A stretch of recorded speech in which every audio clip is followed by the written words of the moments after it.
हाय दोस्तों, मैं फिर इससे पिछले वाले वीडियो में मैंने आपको यहाँ तक आपने नोट किया होगा भारतीय राज्यों के लिए हानि, इस 2 पॉइंट आपने इसे नोट किया होगा।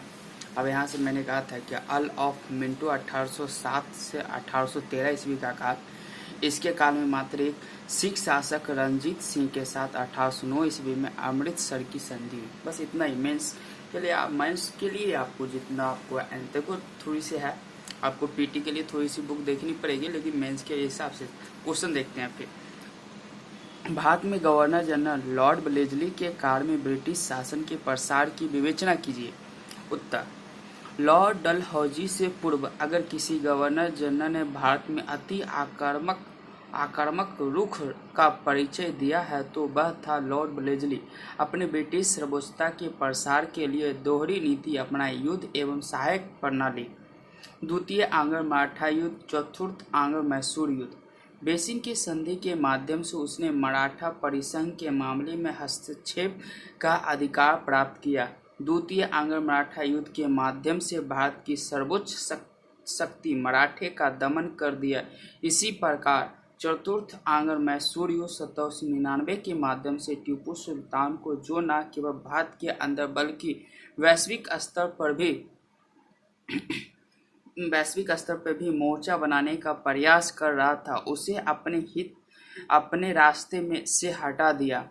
इतना ही नहीं बल्कि सहायक संधि के माध्यम से भारतीय राज्यों के धम से एक बड़ी सेना स्थापित किया। फिर भारतीय राज्यों पर ब्रिटिश शक्ति सर्वोच्च सत्ता का विस्तार कर दिया। अब अगर हम लॉर्ड ब्लेजली की नीति का व्याख्या करते हैं तो इस संबंध में एक मत यह है कि वह उसने फ्रांसीसी खतरे का सामना करने के क्रम में ब्रिटिश सत्ता का विकास किया था, परंतु दूसरा मत यह मानता है कि वह फ्रांसीसी खतरे को भय का आधार बनाकर, जो वास्तविक नहीं था, जो ब्रिटिश सर्वोच्च सत्ता का विकास था, उसकी नीति उसकी निजी साम्राज्यवादी दृष्टिकोण से प्रेरित था। दोस्तों मैं ज़्यादा कुछ बोलता नहीं हूँ, इससे मैं डायरेक्ट आने के बाद यूट्यूब पे डायरेक्ट पढ़ाना स्टार्ट कर देता हूँ और लिखाना भी स्टार्ट कर देता हूँ। इसी कारण में आप भी नोट्स बनाए घर पे, ताकि आपको कोई बाधाएं नहीं हो। जितनी जल्दी आप वीडियो को शेयर भी करना दोस्तों, जितनी जल्दी वीडियो आपको देख सकते हो, पॉज करके आप देखो, ये पॉज करके आप लिखना भी स्टार्ट कर सकते हो। जहाँ पर नहीं समझ में वहाँ पर आप भाषा को आगे पीछे करके आप सुन सकते हो। ब्लेजली की सहायक संधि प्रणाली ने ब्रिटिश कंपनी को भारत में शक्ति से भारत की शक्ति परिवर्तित कर दिया। प्रकाश डालिए। तीसरा क्वेश्चन, भारतीय राज्य ब्रिटिश कंपनी का प्रतिरोध में क्यों विफल रहे? ये क्वेश्चन आपको दोस्तों करना है, इसलिए ठीक है, आप लिख के मुझे कमेंट सेक्शन में आप इसका आंसर भी भेज सकते हो। आंसर मैं आपको एक बता दूंगा, मैं आपको चेक भी करवा सकता हूँ। अगर आप भेजो कमेंट सेक्शन में कुछ कहते हो तो इसका आंसर मैं दृष्टि से चेक करवा सकता हूँ।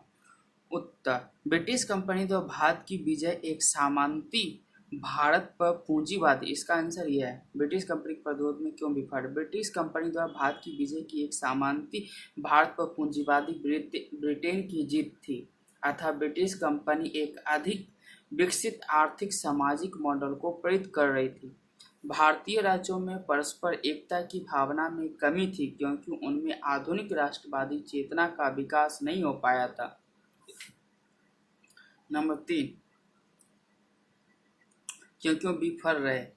भारतीय राज्य ब्रिटिश कंपनी के वास्तविक चरित्र को नहीं समझ सके। वे कंपनी को हथियार विक्रेता समझते रहे और एक दूसरे के विरुद्ध इसका उपयोग करते रहे। उधर ब्रिटिश कंपनी भी एक राजकीय उपाधि लेने से परहेज किया।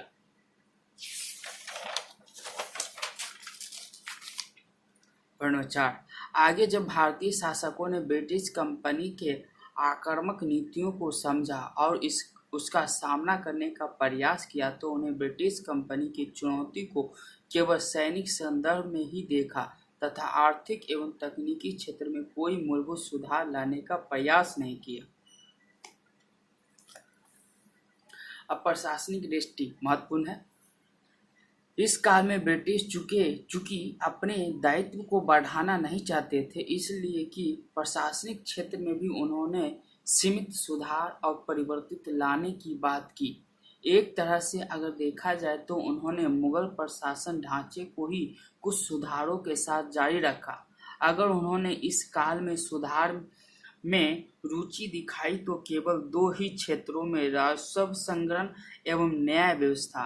वस्तुतः कंपनी दो रुचि दिखाई, राजस्व अंडरलाइन कर दो तो ये दोस्तों, और न्याय वस्तुतः कंपनी की आमदनी बढ़ाने के लिए राजस्व सुधार करना आवश्यक था। फिर चूंकि राजस्व संग्रहण के साथ दीवानी न्याय भी जुड़ा हुआ था, इसलिए दीवानी न्याय में सुधार आवश्यक हो गया और फिर दीवानी न्याय के साथ फौजदारी न्याय में भी सुधार अनिवार्य था। यह दूसरी बात है कि लॉर्ड कॉर्नवालिस के काल में सुधार के प्रति थोड़ा ज्यादा उत्साह दिखाया गया। रॉबर्ट क्लाइव, ब्लेस्ट और कार्टियर, ये तीनों का काम 1765 से 72। रॉबर्ट क्लाइव ने बंगाल का प्रशासक प्रत्यक्ष रूप से अपने नियंत्रण में लेने का प्रयास नहीं किया, बल्कि उसने जो पद्धति स्थापित की उस पद्धति को द्वैध शासन प्रणाली का नाम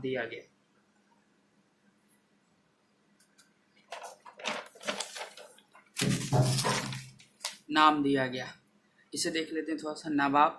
नवाब के अंदर प्रशासन के अंदर सूबेदार और उप नवाब हुआ करता था। नवाब राजस्व और संग्रहण, दीवान और ब्रिटिश दीवानी अधिकार। राजस्व के अंदर दीवानी होता था, दीवानी का अधिकार ब्रिटिश के अंदर था। द्वैध शासन प्रणाली से तात्पर्य है कि ब्रिटिश कंपनी ने बंगाल की दीवानी तो प्रत्यक्ष रूप से हासिल कर ली दीवानी, किंतु अप्रत्यक्ष रूप में उसने बंगाल के प्रशासन पर भी कब्जा कर लिया। अर्थात जब नवाब के नीचे उपनजीम के पद का सृजन किया तथा वास्तविक शक्ति इस पद में निहित कर दी, फिर इस पद पर नवाब उसी को नियुक्त करती जिसकी नियुक्ति की अनुशंसा कंपनी करती।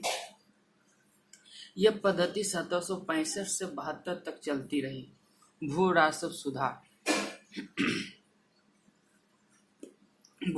सुधार कंपनी की आमदनी बढ़ाने के रॉबर्ट क्लाइव ने राजस्व की आय को लगभग 2 गुना कर दिया। इससे किसानों पर अधिकार बढ़ गया, परंतु भू राजस्व की वसूली का दायित्व भारतीय अधिकारियों पर छोड़ा, जबकि निरीक्षण करने का काम यूरोपीय अधिकारियों पर छोड़ा। किंतु इससे उल्टा और भ्रष्टाचार को और भी प्रोत्साहन मिला। फिर द्वैध शासन प्रणाली और भ्रष्टाचार के कारण 1770 के दशक में बंगाल में भयंकर अकाल पड़ा, जिसमें लगभग बंगाल की 1/3 जनसंख्या नष्ट हो गई। वारेन हेस्टिंग्स 1772 से 85 और रॉबर्ट क्लाइव चला जाता है, अब फिर आ जाता है वारेन हेस्टिंग्स 1772 से 85। यह बंगाल का पहला गवर्नर जनरल बना, परंतु इससे पूर्व ही इसने बंगाल का प्रशासन प्रत्यक्ष रूप से अपने हाथ में ले लिया, अर्थात ब्रिटिश कंपनी ही प्रशासक बन गई। फिर वारेन हेस्टिंग ने निम्नलिखित सुधार किए। कौन? राजस्व व्यवस्था में सुधार। चुंगी व्यवस्था का मानकीकरण की। पहले जमींदार के द्वारा जगह जगह चुंगी लगाई जाती थी, अब उनकी जगह ब्रिटिश कंपनी के द्वारा केवल निश्चित स्थानों पर ही चुंगी वसूल किए जाने लगे, जैसे मुर्शिदाबाद, हुगली, कलकत्ता, ढाका, पटना। चुंगी की दर का भी मानकीकरण किया गया। भू राजस्व व्यवस्था। भू राजस्व की वसूली के लिए उसने एक पद्धति लागू की जिसे फार्मिंग पद्धति का नाम दिया जाता है, अर्थात इसके तहत भू राजस्व वसूली का अधिकार ठेके पर दिया जाने लगा। न्याय व्यवस्था में सुधार। दीवानी न्याय जिला न्यायालय, इसके अधीन जिला कलेक्टर के पास, उसके ऊपर सदर दीवानी अदालत, इसके ऊपर हुआ करते थे सदर दीवानी अदालत, ऊपर गवर्नर जनरल प्लस उसके पार्षद। ठीक, इसके ऊपर सदर दीवानी अदालत प्लस गवर्नर जनरल प्लस उसके पार्षद। फौजदारी न्यायालय में काजी प्लस मुफ्ती जिला अदालत हुआ करता था, काजी प्लस मुफ्ती। सदर निजामत अदालत भारतीय अधिकारी बैठते थे, यहाँ। यहाँ कौन बैठता था दीवानी में? गवर्नर जनरल, पर उसके पास है। पंडितों एवं उलेमाओं की सहायता से हिंदू तथा मुस्लिम विधियों का संग्रह कर कोड बनाया।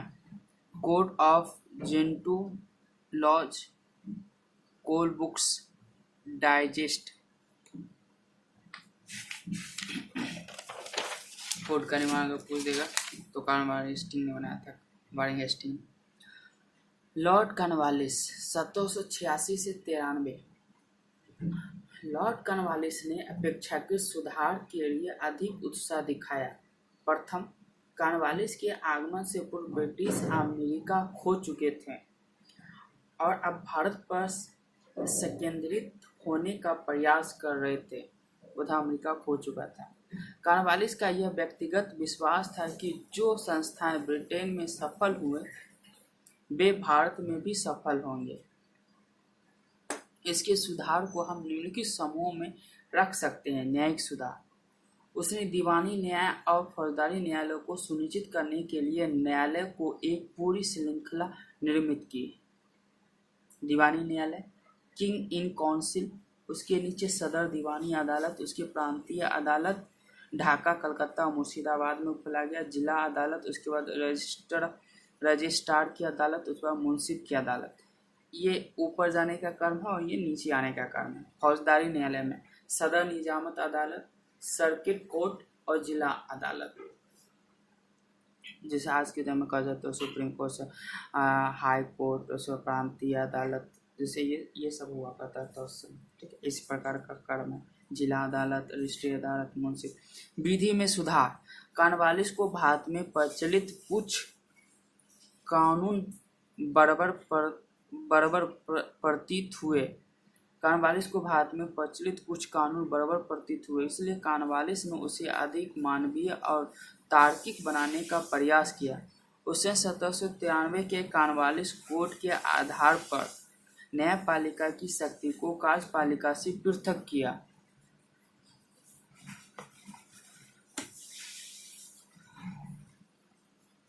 अर्थात उसने जिला न्यायालय में कलेक्टर की जगह जिला जज की नियुक्ति शुरू की। अब कलेक्टर का काम केवल राजस्व वसूलने का काम रह गया था। सिविल सेवा का जनक। अब जिला कलेक्टर का कार्य राजस्व का संग्रहण एवं प्रशासन हो गया। उसके तनख्वाह को काफी ऊंचा कर दिया और जिला कलेक्टर के पद ब्रिटिश के लिए सुरक्षित कर दिए गए। यहाँ लॉर्ड कॉर्नवालिस का दृष्टिकोण भारतीयों के प्रति पक्षपातपूर्ण था। उसने यह घोषित किया कि सभी भारतीय भ्रष्ट हैं। फिर उसने सभी महत्वपूर्ण पद ब्रिटिश के लिए सुरक्षित कर दिए। पुलिस व्यवस्था का जनक। उसने आधुनिक थाना व्यवस्था की शुरुआत की। प्रत्येक थाना को दरोगा नामक अधिकारी के अंतर्गत रख दिया गया। फिर दरोगा के ऊपर सुप्रिंटेंडेंट ऑफ पुलिस का पद था। भू राजस्व सुधार, ये सब कॉर्नवालिस कर रहे थे। अस्थायी बंदोबस्त। लॉर्ड कॉर्नवालिस ने 1793 में अस्थायी बंदोबस्त को लागू किया, जिसकी निम्नलिखित विशेषताएं थी। संपूर्ण भूमि का स्वामी जमींदार को घोषित कर दिया, जबकि किसानों को अधीनस्थ रैयत के रूप में परिवर्तित कर दिया गया। भूमि को विक्रय योग्य बना दिया गया। और भूमि को विक्रय योग्य मतलब बेचे जाने के लिए बना दिया। जमींदारों के द्वारा सरकार की जो देय राशि थी वह सदा के लिए निश्चित कर दी गई, परंतु जमींदारों की रैयतों पर भू राजस्व की दरों में वृद्धि करने का अधिकार बना है। 1793 के सूर्यास्त कानून के तहत जमींदारों के लिए एक निश्चित तिथि को राजस्व चुकाना अनिवार्य कर दिया गया, अन्यथा उनकी जमींदारी नीलाम हो जाती। उसी प्रकार अगर रैयत एक निश्चित तिथि को रकम चुका नहीं करते तो फिर उनकी भी चल और अचल संपत्ति पर जमींदार कब्जा कर सकता था। सामुदायिक संपत्ति को जमींदार के निजी स्वामित्व में रख दिया गया। उद्देश्य कॉर्नवालिस तक बता देते हैं दोस्तों। ये काफी बड़ा हो जाएगा ना, लगता नहीं इतनी बड़ा होना चाहिए।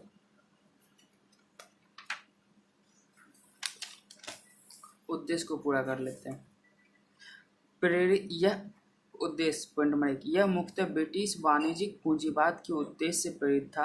अस्थायी बंदोबस्त के माध्यम से ब्रिटिश को एक निश्चित रकम प्रत्येक वर्ष प्राप्त होती, वह व्यापार में निवेशित कर सकती।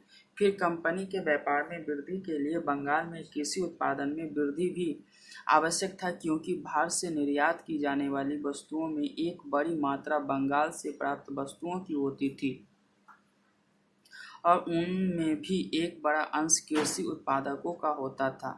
कॉर्नवालिस की यह विश्वास था कि चूंकि कृषि विस्तार का लाभ जमींदारों को मिलेगा, इसलिए बंगाल के जमींदार कृषि उत्पादन को बढ़ाने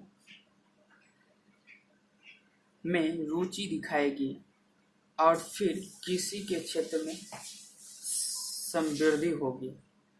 अनेकारक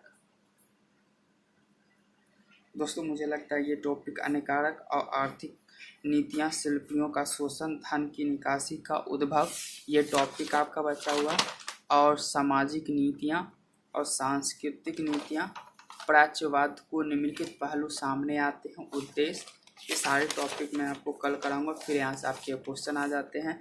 रॉबर्ट क्लाइव ने ब्रिटिश कंपनी को एक राजनीतिक शक्ति के रूप में परिवर्तित किया, जबकि वारेन हेस्टिंग ने ब्रिटिश शासन को बेहतर संगठन का आधार दिया। प्रशिक्षण कीजिए। दूसरा क्वेश्चन है, रॉबर्ट क्लाइव ने भारत में कंपनी की राजनीतिक शक्ति, ये से मैं कल इसका आंसर भी आपको दिखा दूंगा, लिखा हुआ है, निष्कर्ष भी है। तीसरा क्वेश्चन ये भी है, बंगाल में अस्थायी बंदोबस्त। तो अब वीडियो काफ़ी बड़ा हो जाएगा, मैं नहीं चाहता कि इतना बड़ा वीडियो हो, तो मैं आपको कल ये टॉपिक आपको पढ़ाऊँगा दोस्तों, ठीक है। तब तक के लिए दोस्तों थैंक यू, बाय बाय। फिर हम हमारी वीडियो को यार दोस्तों लाइक, सब्सक्राइब और शेयर जरूर करना।